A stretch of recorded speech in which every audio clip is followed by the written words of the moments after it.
Hey, welcome to Conversations on the Commission, where we're talking about the topics, the trends, and the issues in missions that impact both the missionary and the churches that partner with him. My name's Tony Bulawa. And I am Stephen Maldoff. It's good to be with you. Tony, I think we have ourselves a good topic to discuss today.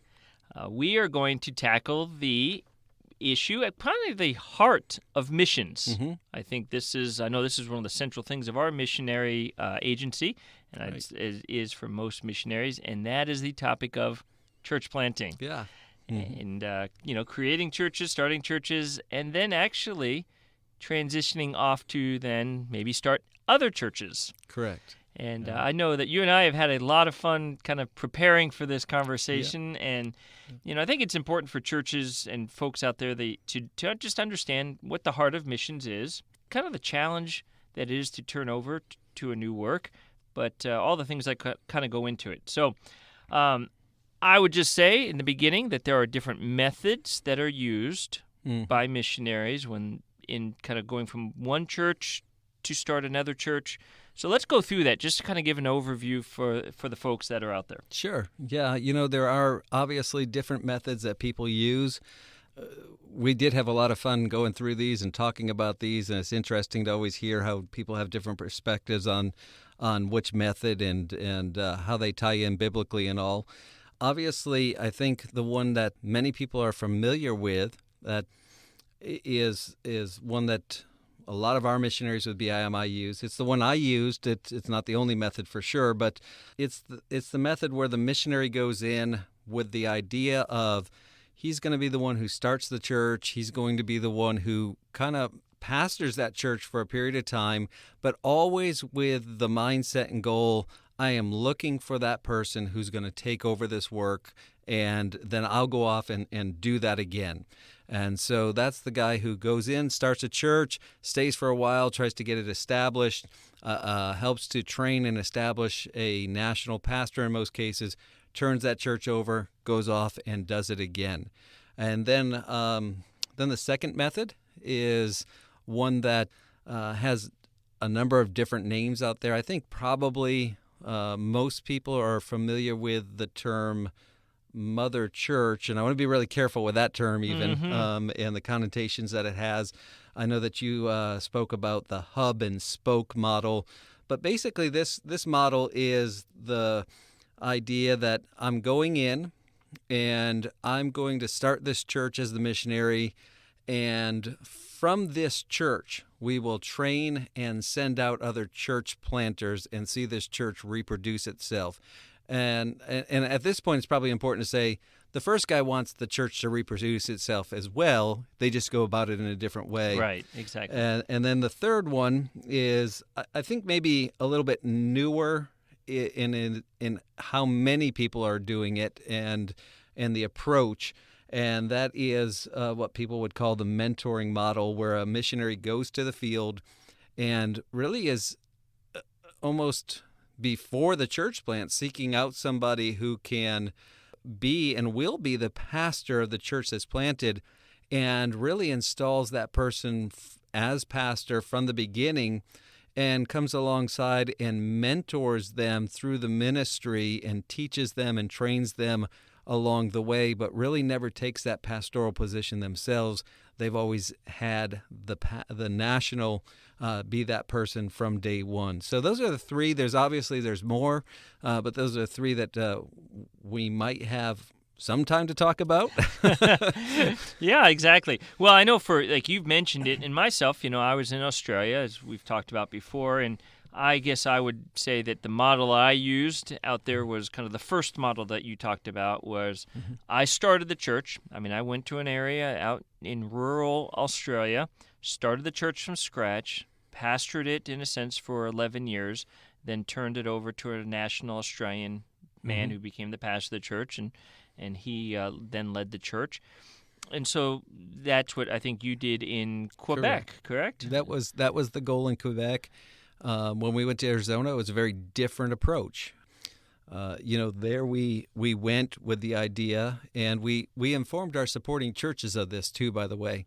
We're going to Arizona to start a church that we intend to really pastor and be at until the Lord tells us to do something else. So it wasn't with the goal of starting a church and turning it over. It was starting the church, pastor that church long term, but always open and willing to be sensitive to the Holy Spirit's leading. And obviously he led us to do something else after 14 years, but we let our supporting churches know, hey, this is the goal, and we're asking you to give us 4 years to get established in that, and then come back and reevaluate us and see if we're in need of that support any longer. Yeah. So, but it was the first method is still the method that we had in mind as church planters outside the country, for sure. Well, I would say definitely that for our mission agency, probably all three of the methods that you mentioned are kind of in practice by our folks out there all around the world. We definitely have all three models being used.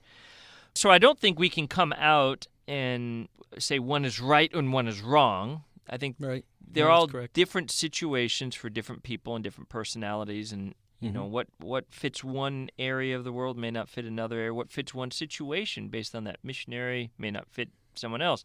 But I think we can cover some of the kind of positives and or sort of concerns. I don't even want to say negatives, but concerns that happen with some of these different models, you know, just as people consider them. Sure. Which one do they kind of let them think about? Which one may kind of not appeal to them, but which one kind of they say, I think that I have an appetite for that, and that's the method I want to kind of contemplate a bit more on. Well, I think that we could agree that all three of these have biblical support. Yes.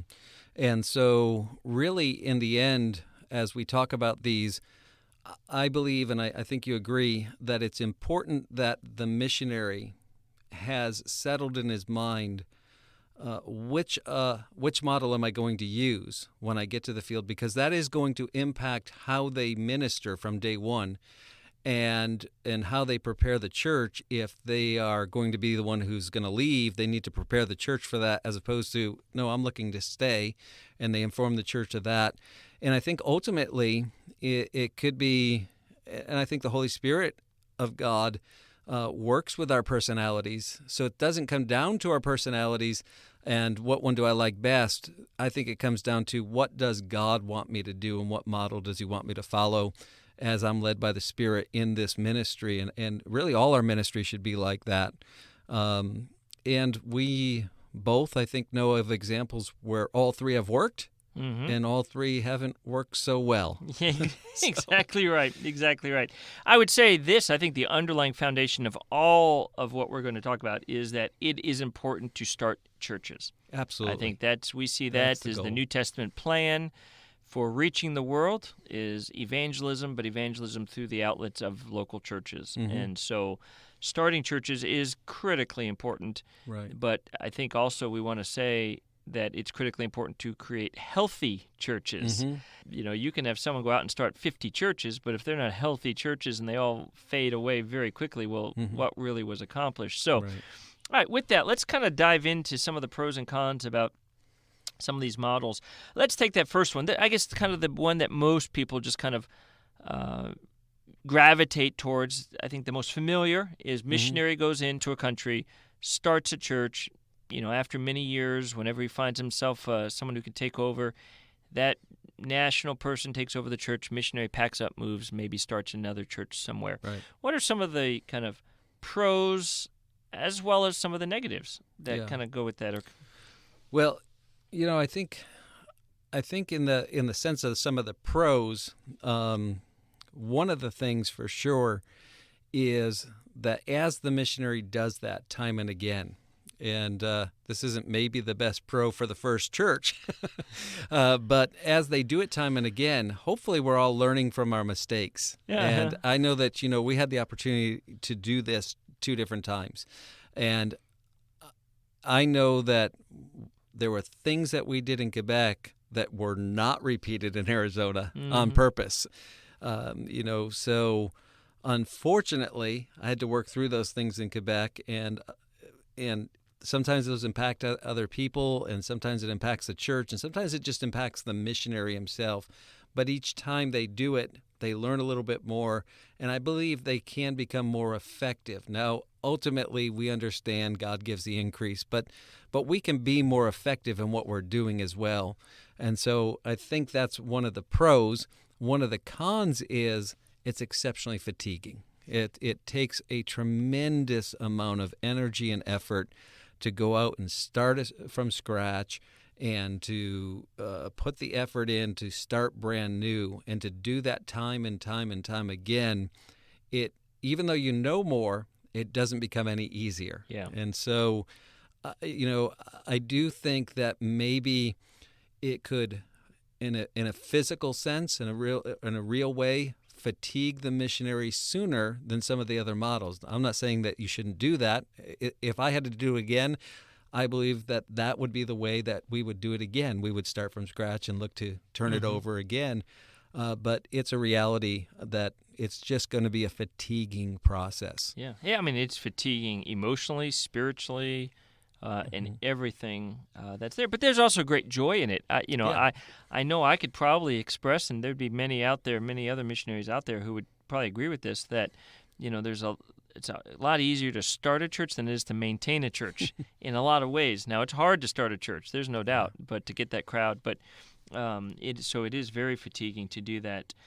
I think one of the kind of maybe issues that have to be a real concern about that is, whenever a transition from somebody comes, this is one of the things that somebody who does the kind of the mother church, as you described it earlier, the missionary who stays at a certain church for a long time and then is sending out people, and kind of more churches are getting sent out from that. One of the advantages of that model is that he is there for a long time, so that church isn't going through transitions from one leader to another leader to another leader over a period of time. Anytime there is a transition of leadership, and particularly when you're transitioning out of the guy who started that church and who's kind of crafted the church to his personality, to his style, the church adopts that. And all of a sudden you have someone who comes in well-trained, maybe by that missionary. That national guy takes over. Well, he's going to be different. He should be different, Absolutely. In style and And that's a good personality and thing. everything. Exactly. And he's going to be a national guy, so there's going to be even more cultural flavor of that country. But it is sometimes hard for a church because they're going to go through a transition then of Nobody leadership. likes change. No. So when you have kind of that model of, okay, I'm going to then be sending out, rather than the missionary leaving, he's then taking that guy who, in a sense, could have taken his job. Right. He's sending them out, and they're commissioning him to go start a church in that other village. Rather than the missionary doing it, that guy then is going doing that, and the church doesn't go through the shock of a transition. Sure. Yeah. It helps with the stability of that one particular church. And I think there's no doubt about that.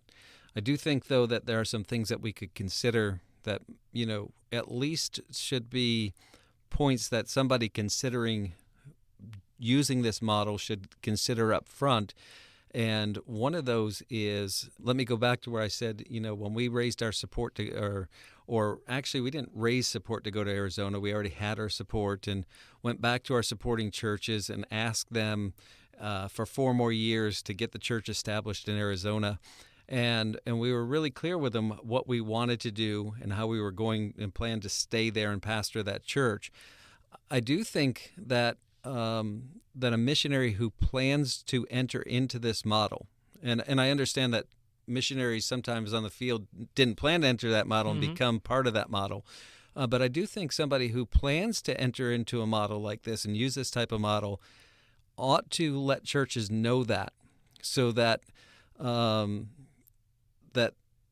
because when we're planting churches, we want to plant autonomous churches. Right. And one of the things that makes a church autonomous is they're no longer receiving support from outside of that local church. And I think somebody who uses that model and plans to use that model ought to also, in the back of their mind, now it could be 20 years, it could be 10 years. We asked for 4, could be 4 years.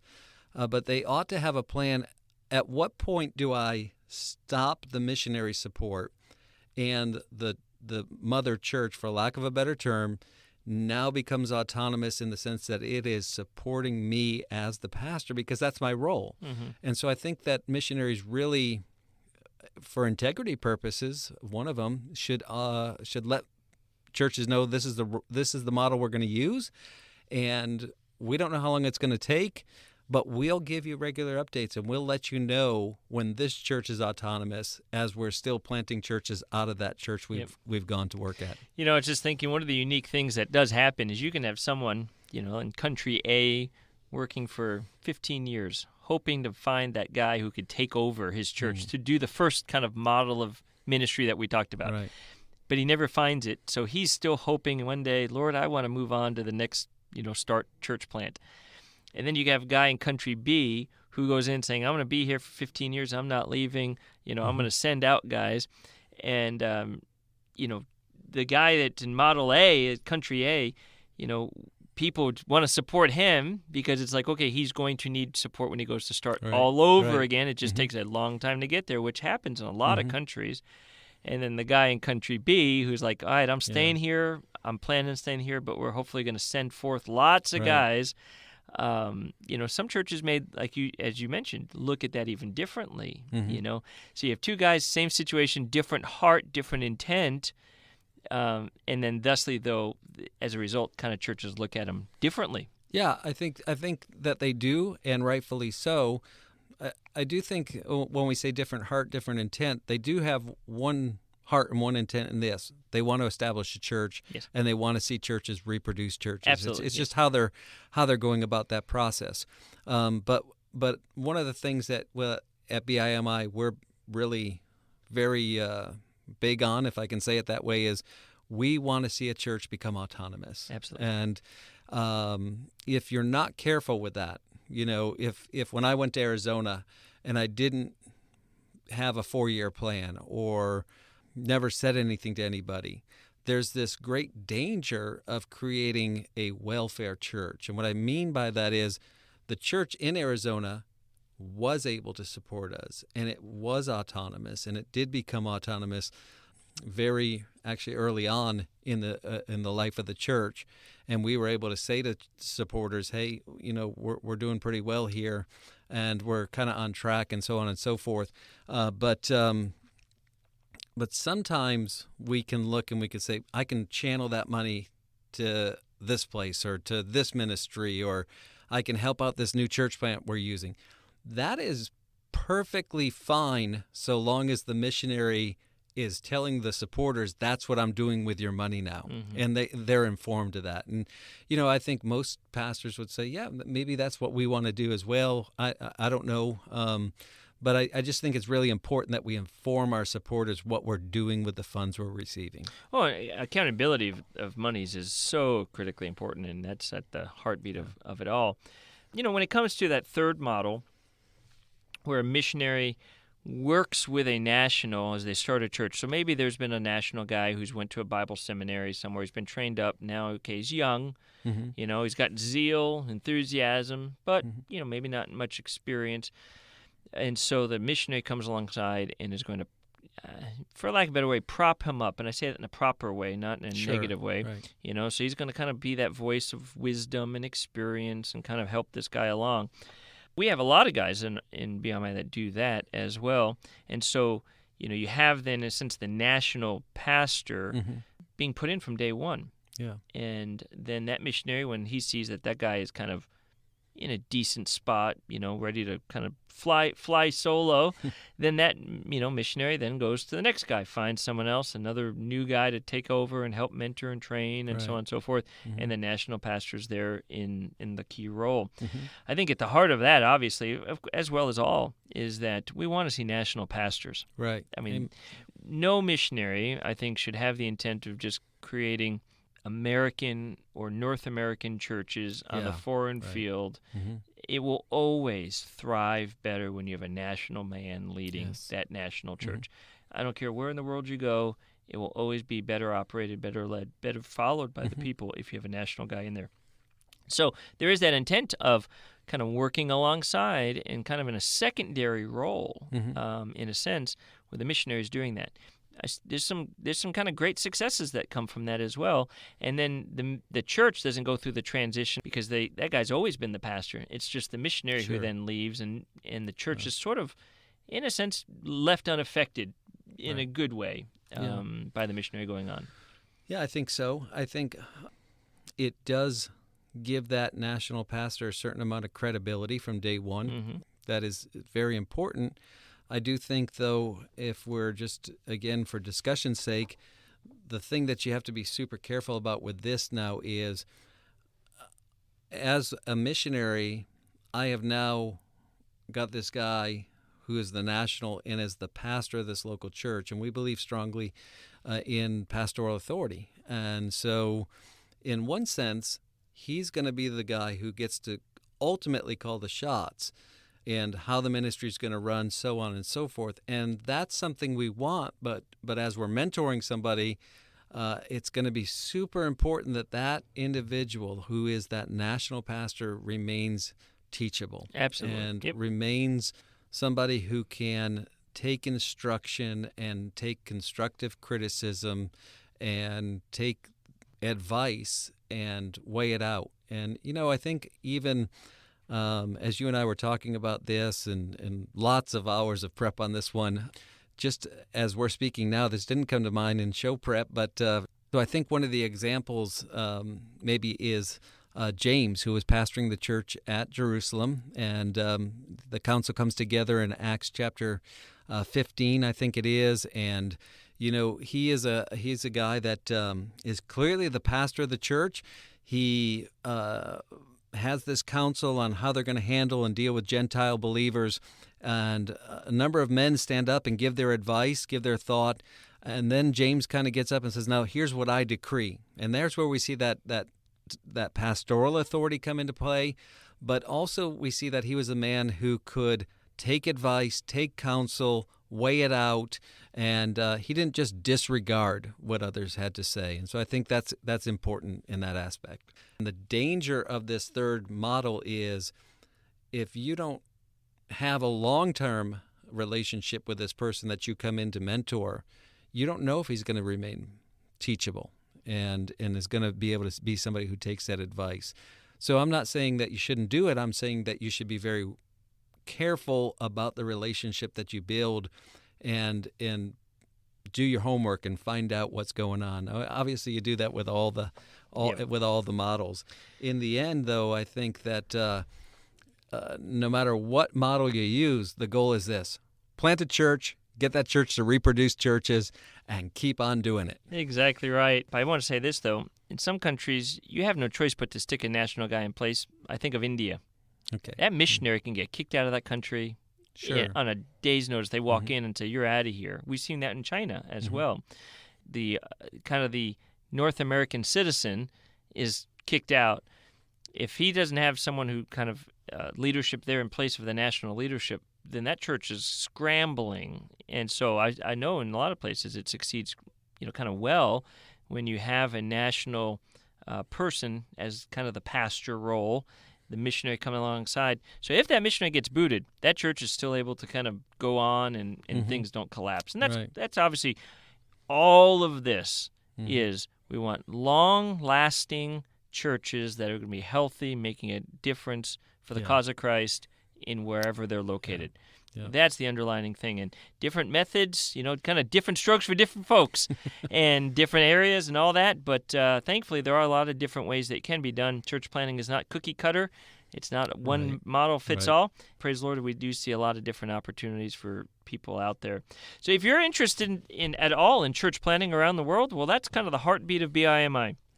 We would love to help you here at Baptist International Missions. You can reach out to me, Stephen Maldoff, at the email address of seadirector@bimi.org, or you can reach Tony at farnorthdirector@bimi.org. Right. Or go to our website, social media, all those things will be there. You can find them on the show notes.